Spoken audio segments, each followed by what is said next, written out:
नमस्कार। आज हम एक वायरल ऑनलाइन वीडियो की चीर फाड़ करने वाले हैं। इसमें भारत के मीडिया और पॉलिटिकल डिबेट्स, मतलब जो आजकल सार्वजनिक तौर पर बातचीत होती है, उसकी हालत पर बड़े गहरे सवाल उठाए गए हैं। और ये सब शुरू होता है एक सीधे चुभते हुए सवाल से। सवाल ये है कि क्या हम टीआरपी के लिए देश को दांव पर लगा रहे हैं? सोचिए, यही एक सवाल है जो इस पूरे विश्लेषण का कह सकते हैं सेंटर पॉइंट है, और यहीं से सारी बहस शुरू होती है। तो चलिए सबसे पहले मुद्दे पर आते हैं। विदेश नीति, मतलब फॉरेन पॉलिसी, और उस पर हमारी मीडिया में जो बातें होती हैं। इस वीडियो में ये दिखाया गया है कि कैसे सिर्फ ज़्यादा व्यूअर्स खींचने के लिए टीवी पर कुछ ऐसी बातें कही जाती हैं जो सरकार की ऑफिशियल लाइन से, मतलब जो सरकार का स्टैंड है, उससे बिल्कुल ही अलग होती हैं। अब देखिए स्क्रीन पर जो दिख रहा है वो कितना बड़ा कॉन्ट्रास्ट है। एक तरफ सरकार का ऑफिशियल बयान है कि लेबनान में बमबारी पर हमें चिंता है, हम संयम की बात कर रहे हैं, और दूसरी तरफ उसी वीडियो में एक मीडिया पर्सनालिटी का कोट दिखाया जाता है जो कह रहे हैं कि मैं तो कहता हूं लेबनान पर 100 और बम गिराओ। मतलब जमीन आसमान का फर्क है दोनों बातों में। तो सवाल ये उठता है कि क्या ये सिर्फ टीवी की बातें हैं? क्या इसे हल्के में लिया जा सकता है? ये वीडियो पूछता है नहीं। तो फिर आखिर ये बयानबाजी खतरनाक क्यों है? देखिए, इस वीडियो के हिसाब से इसके नतीजे काफी गंभीर हो सकते हैं। पहली बात तो ये कि ये सीधे सीधे रक्षा मंत्री की बात को काटता है जो संयम रखने को कह रहे हैं। फिर इससे हमारे जो जरूरी विदेशी रिश्ते हैं वो खराब होने का खतरा है। और जरा सोचिए, स्ट्रेट ऑफ हॉर्मुज़, जहाँ से हमारा ज़्यादातर तेल और गैस आता है, अगर वहाँ रिश्ते खराब हुए तो क्या होगा? मतलब वीडियो का सीधा पॉइंट ये है कि सिर्फ टीवी की टीआरपी के लिए देश की आर्थिक सुरक्षा को दांव पर लगाया जा रहा है।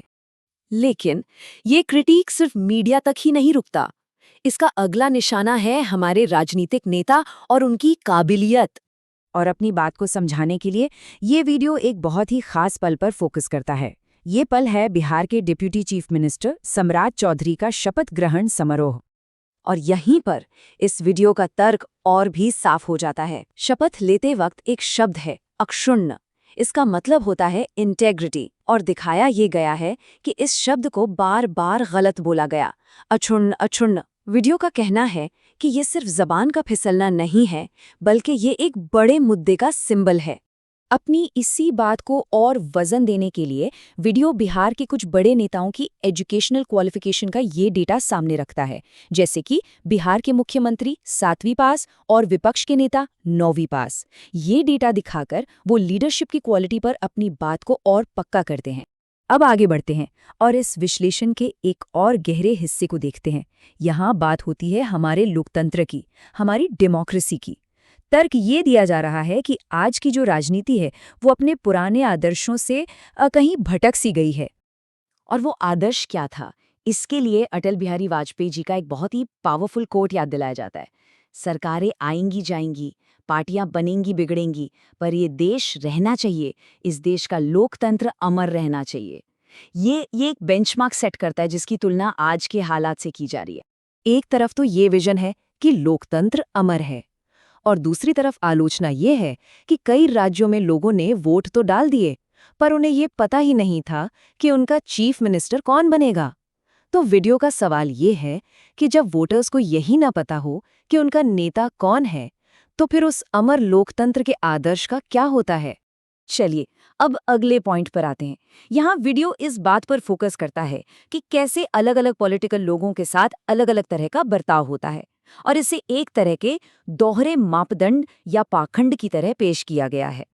अब देखिए, दो केस साथ साथ रखे गए हैं। एक तरफ राघव चड्ढा हैं जिन्हें सरकार से वीआईपी सिक्योरिटी मिलती है, और दूसरी तरफ अशोक मित्तल हैं जिनके यहाँ ईडी की रेड पड़ जाती है।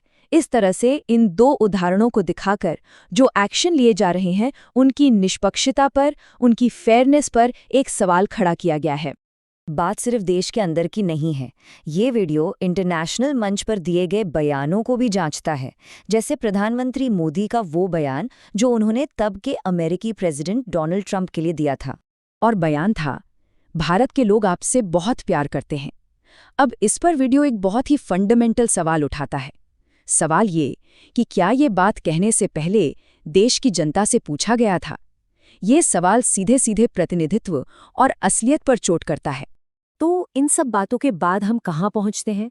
हम घूम फिरकर वापस उसी एक सवाल पर आते हैं, जो इस पूरी बातचीत के केंद्र में है, हमारे पब्लिक डिस्कोर्स की, हमारी सार्वजनिक बहस की इंटेग्रिटी। तो अगर हम पूरी बात को समेटें तो ये वीडियो कुछ मोटी मोटी बातों पर चिंता जताता है। पहला, मीडिया का सेंसेशनलिज्म जो देश हित पर भारी पड़ रहा है। दूसरा, पॉलिटिकल लीडरशिप की काबिलियत और पारदर्शिता। तीसरा, हमारे डेमोक्रेटिक आदर्शों में आई गिरावट। और चौथा, राजनीतिक विरोधियों के साथ होने वाला अलग अलग बर्ताव। यही वो पिलर्स हैं जिन पर यह पूरी आलोचना टिकी है। और आखिर में हम इसी एक सवाल के साथ इस चर्चा को खत्म करते हैं।